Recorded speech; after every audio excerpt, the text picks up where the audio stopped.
हाय दोस्तों, AMR के आज लेकर आए हैं दुनिया में शीर्ष 10 सबसे खतरनाक कुत्तों की नाम।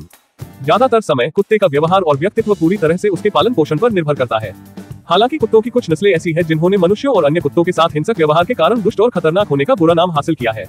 हालांकि विशेषज्ञों का दावा है कि उचित पालन पोषण और उत्तम प्रशिक्षण कुत्ते की प्रकृति में आए अड़चनों को दूर कर सकते हैं।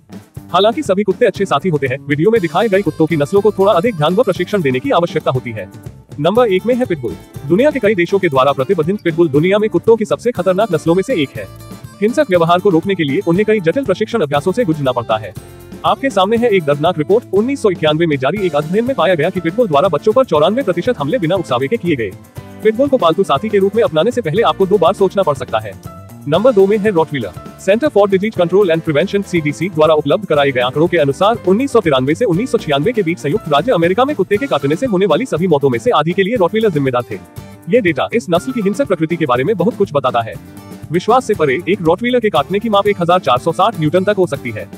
नंबर 3 में है जर्मन शेपर्ड। ऐसे कई अध्ययन हैं जिन्होंने साबित किया है कि जर्मन शेपर्ड में दूसरे छोटे कुत्तों में हमला करने की प्रवृत्ति होती है और जब वे हमला करते हैं 1060 न्यूटन के बल के साथ वो काटते हैं। जर्मन शेपर्ड को नियमित रूप से पुलिस के कुत्तों के रूप में उपयोग किए जाने का एक कारण उनका हिसिंग होना है। कानून तोड़ने वालों को हर समय सतर्क रहना होगा या बेहतर होगा कि वे अपराध करना ही बंद कर दें। नंबर 4 में है डोबरमन पिंसर। डोबरमन्स ने अपने मालिकों के प्रति पूरी तरह से हानि न करने की प्रतिष्ठा बनाई है, पर अजनबियों के प्रति उनके व्यवहार के बारे में ऐसा नहीं कहा जा सकता है। हालांकि डोबरमन्स को कम खतरनाक माना जाता है, फिर भी उनके पास आफत बरपाने के लिए आकार और ताकत है। यूनाइटेड स्टेट में डोबरमन की वजह से मौत का आखिरी मामला 2011 में हुआ था, जब एक डोबरमन ने अपने मालिक एक बुजुर्ग महिला को मार डाला था। नंबर 5 में है बुलमास्टिफ। बुलमास्टिफ के बड़े कद से भयभीत होना स्वाभाविक ही है। आखिरकार वे 130 पाउंड तक पहुंच सकते हैं, इसलिए बुलमास्टिफ को उसकी आज्ञाकारिता के लिए अच्छी तरह प्रशिक्षित करना अनिवार्य है।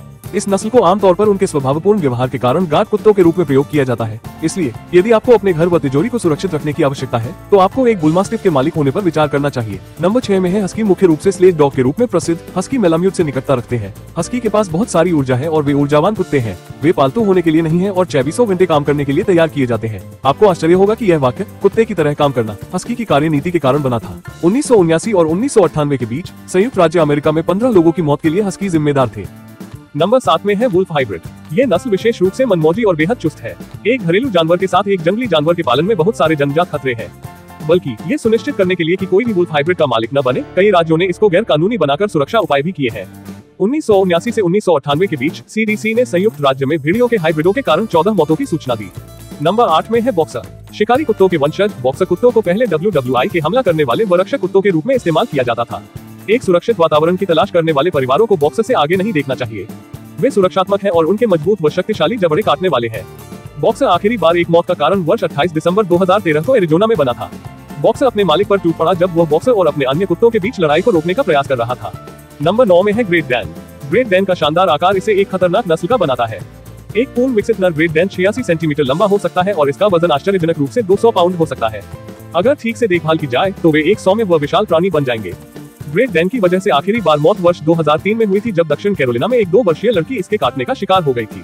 नंबर 10 में है कोकेशियान ओवरचिक। कोकेशियान शेपर्ड के रूप में भी लोकप्रिय कोकेशियान ओवरचाका को शुरू में पशुओं की रक्षा के लिए पाला गया था। चूंकि यह आमतौर पर साहसी, मजबूत इच्छा शक्ति वाले और मुखर होते हैं, इसलिए इसे अच्छी तरह से प्रशिक्षित और सामाजिक बनाना आवश्यक है। अन्यथा यह अपने आसपास के जीवों के लिए कयामत पैदा कर सकता है। इस नस्ल में रक्षा करने की एक शक्तिशाली इच्छा है और यह अजनबियों के साथ अच्छा व्यवहार नहीं करती है। आपको जानकारी अच्छी लगी तो हमारे वीडियो को लाइक, शेयर एंड चैनल को सब्सक्राइब करना।